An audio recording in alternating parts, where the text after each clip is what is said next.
Hey everyone, we're at the Calgary Motorcycle Show and we're going to be looking at two new crossover adventure bikes from CFMOTO and Can-Am. In front of us we have the IBEX 450 from CFMOTO and the Can-Am Origin, which is electric.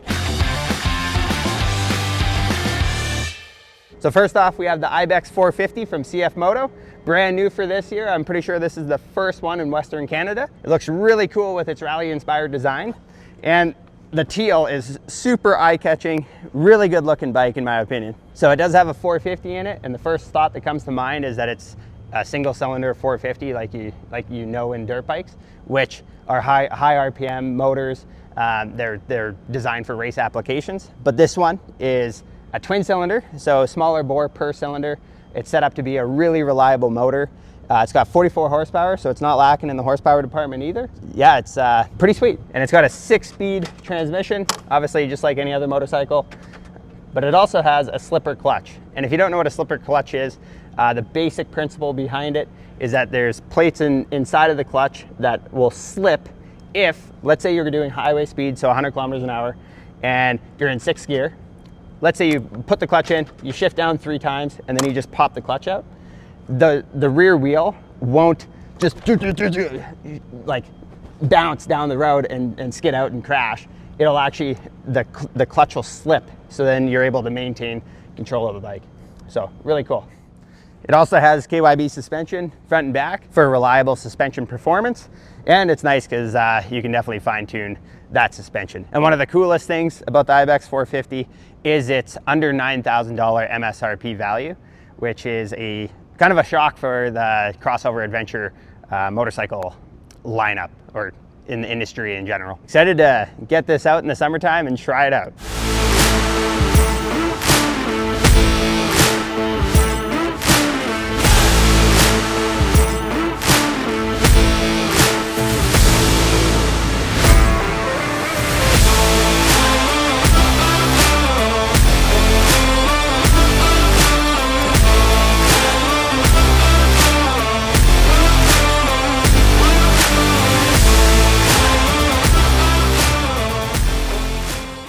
And over here we have the brand new all-electric Can-Am Origin. It's got a great big battery here. They made it yellow here, designed with it part of the frame, which is really cool to save a little bit of weight as well.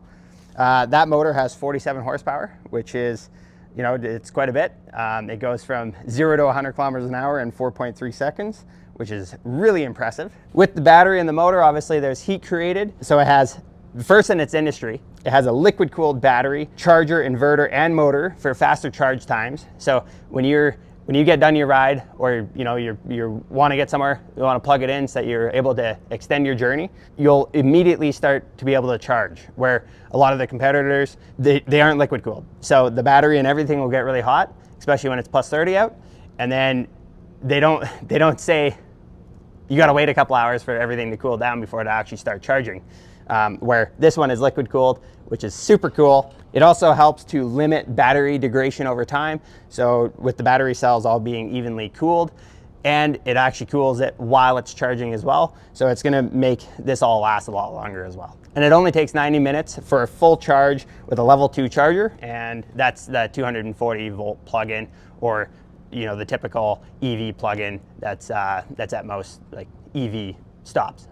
I'm no pro when it comes to electric vehicles. With 145 kilometer city range, it'll be really interesting to see what that range is when you mix in a bunch of off-road in there as well. Because obviously when you're going up trails, you're going up over obstacles, having to go up steeper hills, and so it'll be really interesting to see what the total range ends up being, especially with it has regeneration as well. So it has active and passive regeneration. So it'll charge the battery as you go down hills, and you can turn on active, so then it'll provide increased deceleration when you're wanting to come to a stop. So instead of having to use the brakes, it actually uses the motor to then charge the battery. So then you're able to go a little bit further. So also really cool, it's got reverse.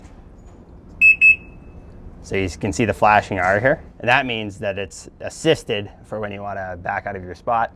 Obviously, I've never used it, so I would hope that it's not full power. BRP is great with designing their products, so I doubt that you have full power in reverse. If you do, that would be very scary. Although that this is a display model for the electric Pulse, which is the on-road version of the Origin. Same style of display, although the Pulse doesn't have 6 different drive modes, it only has 4, where the Origin has off-road and I believe Sport as well as Sport Plus. 10.25-inch display, it's got Apple CarPlay, plus it's got BRP Go, so you're able to see lots on this display, which is really nice. Even battery temperature, battery voltage, you can make that one disappear if you want. This is your range on this side. Excited to learn as I go this summer in a Mountain Standard Time episode riding this. Back to the bike though, just gonna briefly talk about the suspension. The Can-Am Origin also has KYB front and back, very well-known suspension, easy to tune. Yeah, high quality. At the back here, is this a drive shaft? No. Is it a open chain? Obviously not. It's a chain case style drive system. So there's oil in there, self-tensioner, and it's a chain going to the very back. And it's a really cool design because it's a single swing arm that's built like into the drive system as well. So when you come to this side, there's no swing arm going to the back. So to me, that looks really cool. It looks really modern. I have no idea how practical it actually is. Looks like it's pretty easy to change a wheel though. And so that's a benefit, because if it goes from 0 to 100 kilometers an hour in 4.3 seconds, yeah, the rubber might not last that long. Electric is still an uncharted territory for me. I've never owned anything that's electric, so it'll be really awesome to try this out this summer, see what it's capable of, and I'm really curious about that range. It'll be very interesting. I like the feel of it.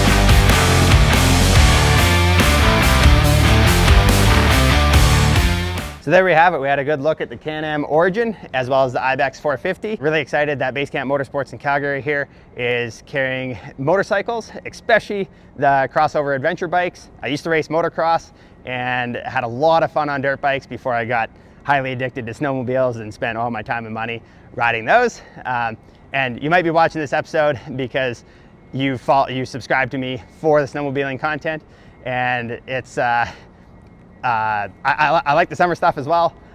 Really like the winter stuff, obviously. But come summertime, it'll be really cool to try that bike out, as well as the IBEX 450 from CFMOTO. Stay tuned for a future Mountain Standard Time episode where we'll be trying out both of these sick adventure bikes, as well as a bunch of other fun summer toys. Meanwhile, let me know in the comments which one of these bikes you would choose and why.